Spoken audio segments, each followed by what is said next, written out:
तो कुरान पाक की सूरह मोमिन में अल्लाह ताला इरशाद फरमाते हैं कि बेशक क़यामत जरूर आने वाली है, इसमें कोई शक नहीं, लेकिन अक्सर लोग नहीं मानते। दोस्तों, क़यामत एक अरबी जुबान का लफ्ज है जिसके लग़वी मानी खड़ा करने के हैं, यानी मुर्दों को कब्रों से खड़ा करना, यानी दोबारा जिंदगी लौटाना। ताहम क़यामत इस कायनात की मुकम्मल तबाही की तरफ इशारा करती है, जिसके बारे में तमाम अनबिया अलैहिस्सलातु वस्सलाम अपनी उम्मतों को आगाह करते आए हैं। लेकिन दोस्तों, आज मगरबी माहिरीन फल्कियात भी इस नतीजे पर पहुंच चुके हैं कि इस कायनात ने बिलाखिर एक न एक दिन फना हो जाना है, जिसकी वो मुख्तलिफ तौजीहात पेश करते हैं। कोई साइंसदान सूरज का ईंधन खत्म हो जाने पर जमीन पर क़यामत बर्पा होने की पेशीन गोई करता है, तो कोई किसी बड़े ब्लैक होल को जमीन पर जिंदगी के खात्मे का जिम्मेदार ठहराता है। लेकिन ये बात तो तय है कि जिसकी इब्तदा हुई है उसे अपने इख्तिताम को भी पहुंचना है। बहसियत मुसलमान,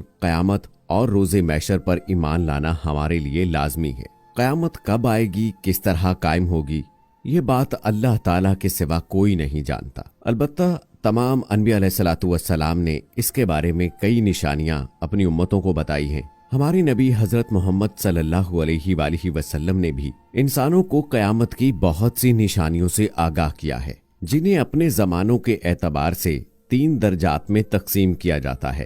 पहला दर्जा अलामात बैदा कहलाता है, जो उन अलामात पर मुश्तमिल है जो क़यामत से बहुत पहले जाहिर होंगी, जबकि दूसरा दर्जा अलामात मुतवस्सिता या अलामात सुगरा भी कहलाता है। ये अलामात क़यामत से कुछ अरसा पहले जाहिर होंगी। इसके बाद तीसरा दर्जा अलामात करीब या अलामात कुबरा कहलाता है। ये अलामात तब जाहिर होंगी कि जब क़यामत सर पर आन खड़ी होगी। दोस्तों, अगर हम रसूल पाक सल्लल्लाहु अलैहि वसल्लम की बताई हुई अलामात बैदा की बात करें तो हमें पता चलता है कि आप सल्लल्लाहु अलैहि वसल्लम की बताई हुई अलामात दौरे हाजिर में हूबहू पूरी होती नजर आ रही हैं। मिसाल के तौर पर सही मुस्लिम की एक अहादीस मुबारका है कि लौंडी अपनी मालकन को जन्म देगी और ये कि तू देखेगा कि बरहना पा नंग धड़ंग मोहताज बकरियां चराने वाले ऊंची ऊंची इमारतें तामीर करेंगे। दौरे हाजिर में ये 2 अलामतें हूबहू पूरी होती नजर आ रही हैं। दोस्तों, आजकल किराए की कोख एक आम रिवाज बन चुका है,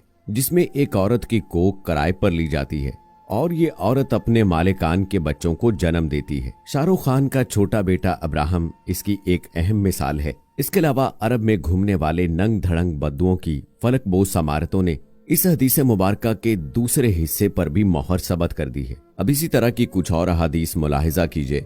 आप सल्लल्लाहु अलैहि वसल्लम ने फरमाया कि मेरी उम्मत में कुछ लोग ऐसे होंगे जो रेशम, मैनोशी और गाने बजाने को हलाल समझेंगे। बहवाला बुखारी शरीफ।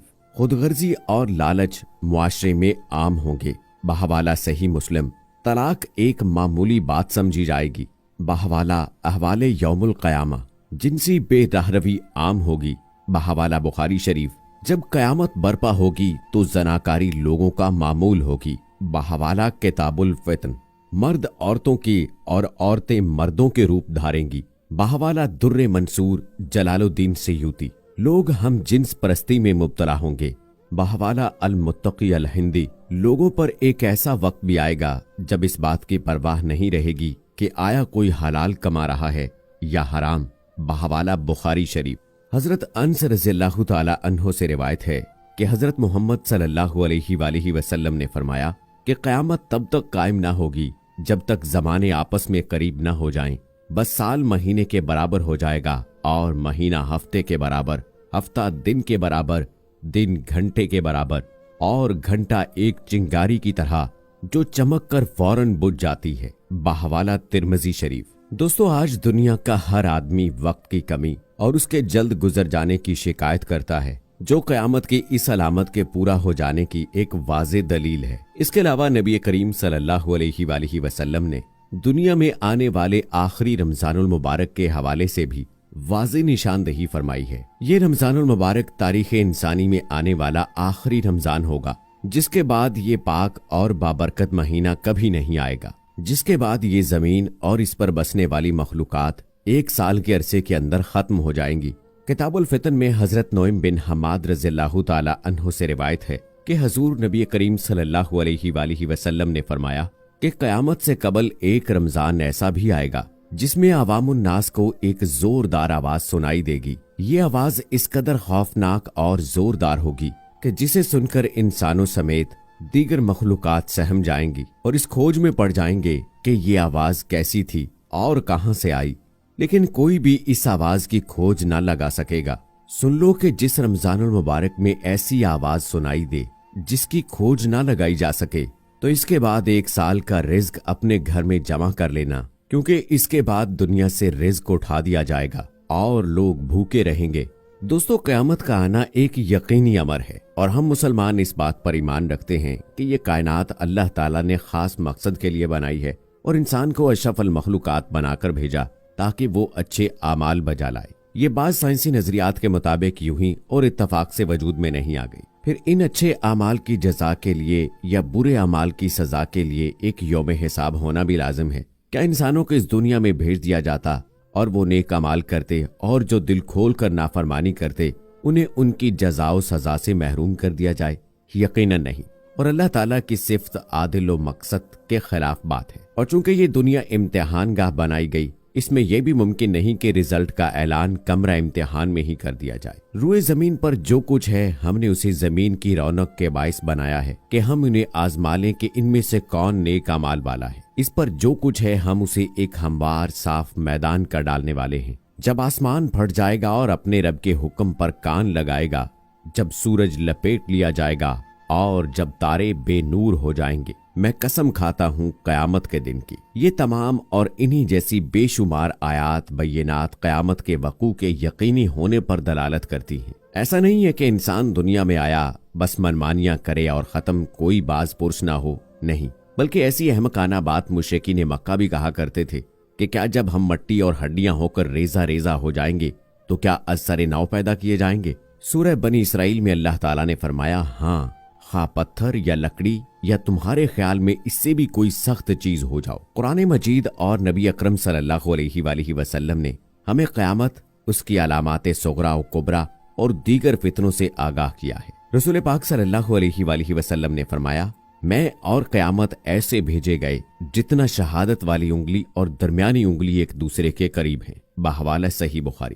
یعنی آپ صلی اللہ علیہ وآلہ وسلم خاتم النبیین ہیں، مسلمان آخری امت ہیں، اور اس کے بعد قیامت کا وقت قریب ہی قریب ہے۔ سورہ الانبیاء میں اللہ تعالیٰ فرماتے ہیں، لوگوں کے حساب کا وقت قریب آ گیا ہے اور وہ غفلت میں منہ موڑے ہوئے ہیں۔ اسی طرح سورہ الاحزاب میں اللہ تعالیٰ فرماتے ہیں، وہ آپ سے قیامت کے بارے میں پوچھتے ہیں، آپ صلی اللہ علیہ وآلہ وسلم کہہ دیجئے کہ اس کا علم اللہ ہی کو ہے، اور آپ کو کیا خبر، ممکن ہے کہ وہ بہت ہی قریب ہو۔ لیکن قیامت سے پہلے ان نشانیوں اور علامات کے ظہور ہونے میں کچھ شک نہیں جو رسول اللہ صلی اللہ علیہ وآلہ وسلم نے اپنی مبارک زبان سے ہمیں بتائی ہے۔ حضرت ابو ہریرہ رضی اللہ تعالیٰ عنہ سے روایت ہے کہ رسول اللہ صلی اللہ علیہ وآلہ وسلم نے فرمایا، ان فتنوں سے پہلے جلدی جلدی نیک کام کر لو جو اندھیری رات کے ٹکڑوں کی طرح ہوں گے۔